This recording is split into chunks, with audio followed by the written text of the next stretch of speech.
Le voy a dar la bienvenida en esta noche a Roy López Molina. ¿Cómo estás, Roy? ¿Todo bien? Hola, Rodri, ¿cómo estás? Buenas noches. Vos sabés que en esto último, lo del código de convivencia, viene muy bien con respecto, digamos, a las diferencias grandes que tienen los dos centros demográficos por excelencia, que son el Gran Rosario y el Gran Santa Fe.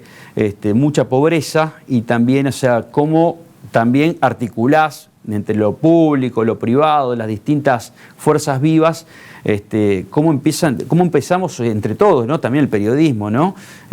A poder generar reglas claras.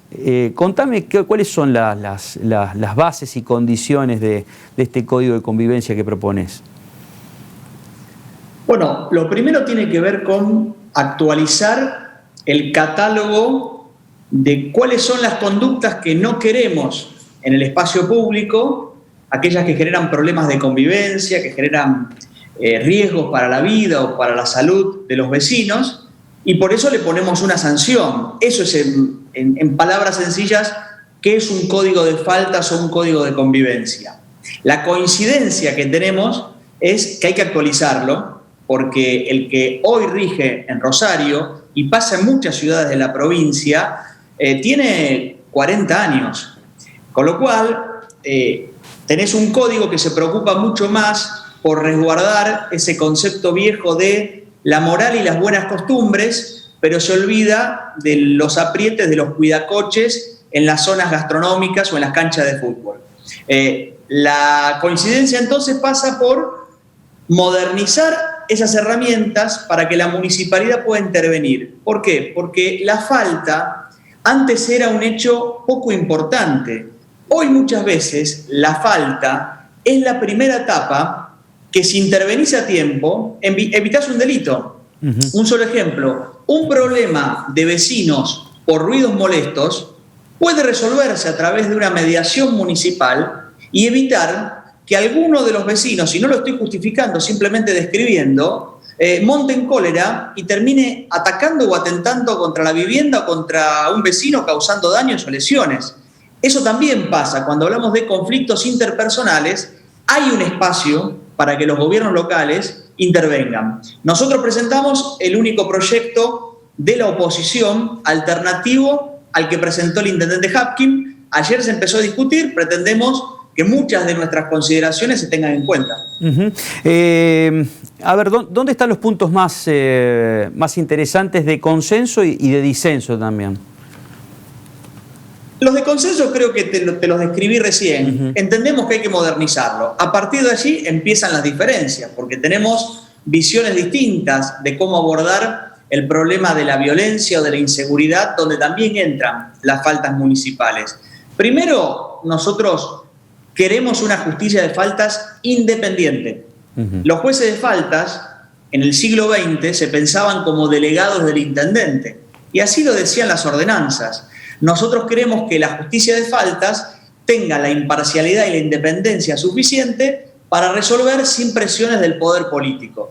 Por eso, una diferencia tiene que ver con el proceso de selección. Nosotros queremos concursos abiertos, que participen vecinos, colegio de abogados, que participe la universidad, los concejales, y el proyecto del intendente se queda a medias, porque en definitiva le da la posibilidad de, por concurso cerrado, nombrar jueces de faltas. Esa es una diferencia fundamental, porque vos podés tener el mejor catálogo de conductas punibles, pero no tenés la organización suficiente para sancionar. Y después la otra diferencia grande tiene que ver con cómo cuidamos el espacio público. Yo desde el año 2014 señalo que en Rosario, como en la ciudad de Santa Fe probablemente, la regla tiene que ser que, porque el espacio público es gratuito, la actividad de los cuidacoches esté prohibida. Porque son muchísimas las denuncias semanales de vecinos que te dicen: quiero dejar el auto en un lugar que es público y me tengo que enfrentar a una banda de mafiosos que me pide 200 o 300 pesos por dejar el auto. En nuestro proyecto de código lo dejamos claro: la regla es la prohibición.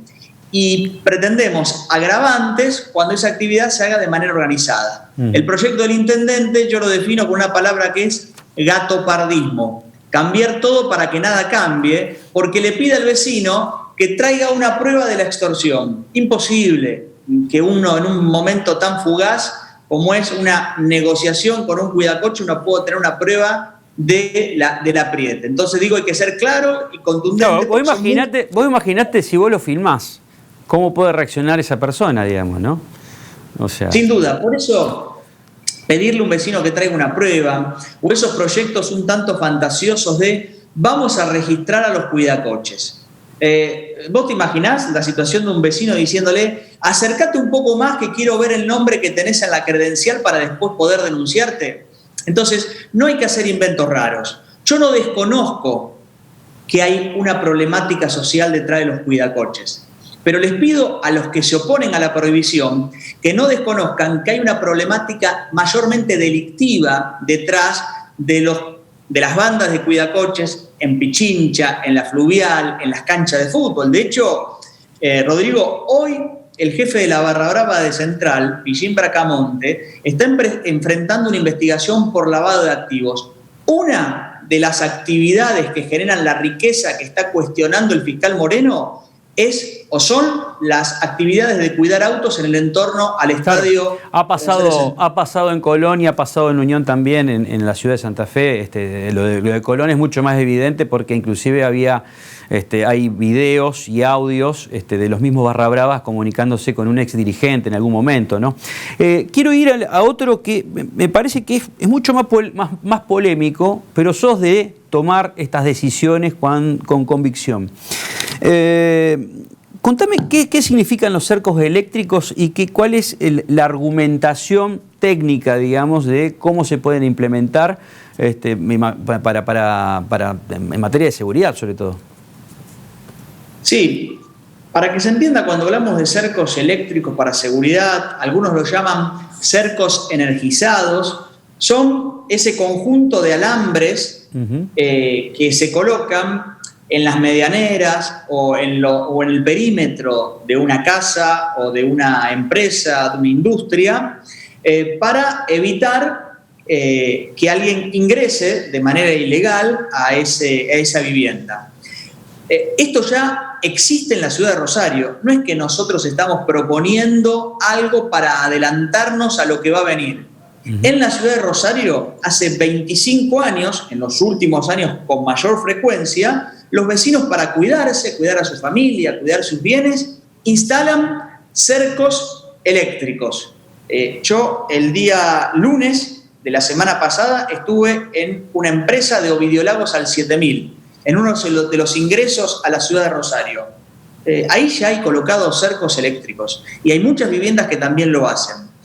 Lo que yo planteo es, si bien estos cercos eléctricos tienen estándares de instalación nacionales e internacionales, el reglamento de edificación municipal, y esto es válido para cualquier municipalidad, los tiene que contemplar. Tenemos que dejar de hacer como que eso no ocurre y establecer requisitos claros para su habilitación, para su control y también para la sanción de aquellos que no cumplen esos requisitos que tienen que ver con la seguridad. Ahora, nosotros recibimos en el Consejo Municipal a la Cámara Argentina de Seguridad Electrónica, que nuclea a quienes instalan este tipo de dispositivos de seguridad. Hay una coincidencia que no es política, que es científica, Rodri.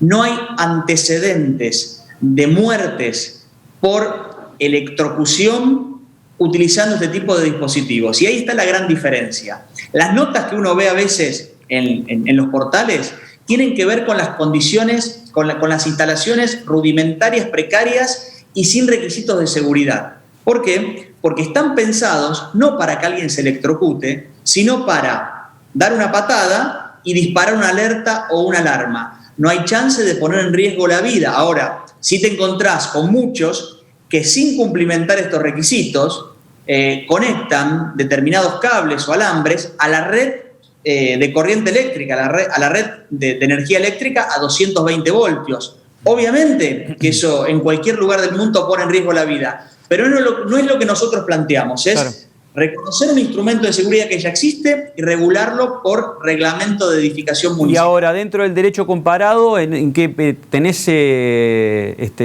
digamos, divisado bien en qué lugares de la Argentina, por ejemplo, ya existen este tipo de normativas, a nivel mundial también? O sea, porque esto es importante dentro de la argumentación. Sí, sin duda. De hecho, lo incorporamos como fundamento al proyecto, donde hay normativa internacional respecto a la energía eléctrica y hay normativa nacional que surge de leyes nacionales que establecen cuáles son las condiciones de seguridad. Básicamente, la energía se transmite por pulsos, con lo cual no hay forma de quedarse pegado, como se dice habitualmente, con un bajo amperaje, que es lo que te evita la electrocución y la fibrilación en el corazón, que es lo que te mata. Entonces digo, hay que dar estas discusiones, primero defendiendo el derecho de los rosarinos en este caso, pero de los santafesinos, de los vecinos de Rafaela, a defenderse y a cuidarse. Pero también sin caer en falsos discursos ideológicos, querer asimilar este tipo de herramientas de seguridad a experiencias nefastas de nuestra historia, como la picana eléctrica o un campo de concentración, como he escuchado algunos argumentos, es ridículo, porque no se trata de eso. Se trata de, así como en algún momento establecimos condiciones para poner alambres de púa, bueno, ahora establecemos condiciones para colocar cercos energizados para seguridad de todos, incluso de aquel que lo conecta, porque de conectarlo de manera incorrecta también puede sufrir algún tipo de daño. Vamos a la cuestión política. ¿Cómo está la gestión Hapkin? Yo creo que es una gestión que trata de surfear la ola. Esto tiene un aspecto bueno y un aspecto malo.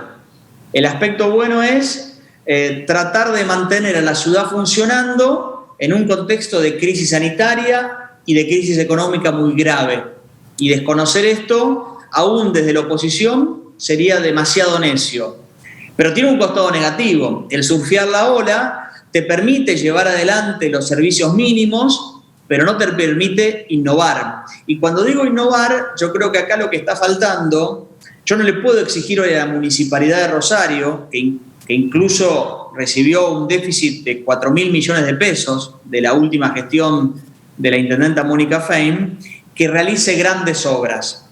Lo que me parece que es el momento de pasar a los hechos individuales y aislados, que pueden significar mucho individualmente hablando, valga la redundancia, y a generar política pública. Yo hasta ahora lo que no veo de esta actual gestión es un horizonte claro de la política pública de control, un horizonte claro de la política de obra pública. Entonces, en ese punto, me parece que pasado ya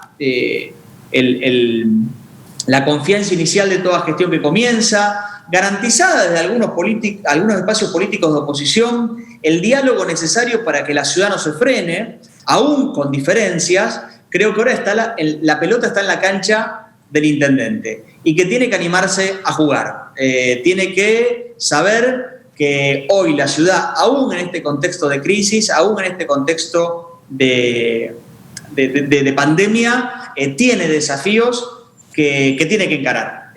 Y no se puede escudar la gestión detrás de la coyuntura. Nosotros, desde el Consejo, hemos dado todas las herramientas para que eso ocurra. Creo que, insisto, estamos en un momento de pausa que no se puede extender demasiado, porque a la par de eso, el deterioro profundo, sobre todo de los barrios más alejados del centro, hace que la necesidad de intervención sea inmediata, y eso obliga a abandonar posturas políticamente correctas. No se puede querer conformar a todo el mundo en todo tiempo. En algún momento hay que saber poner en crisis determinados intereses para que la ciudad avance. Me parece que eso está faltando. Roy, como siempre, un gusto. Un abrazo enorme.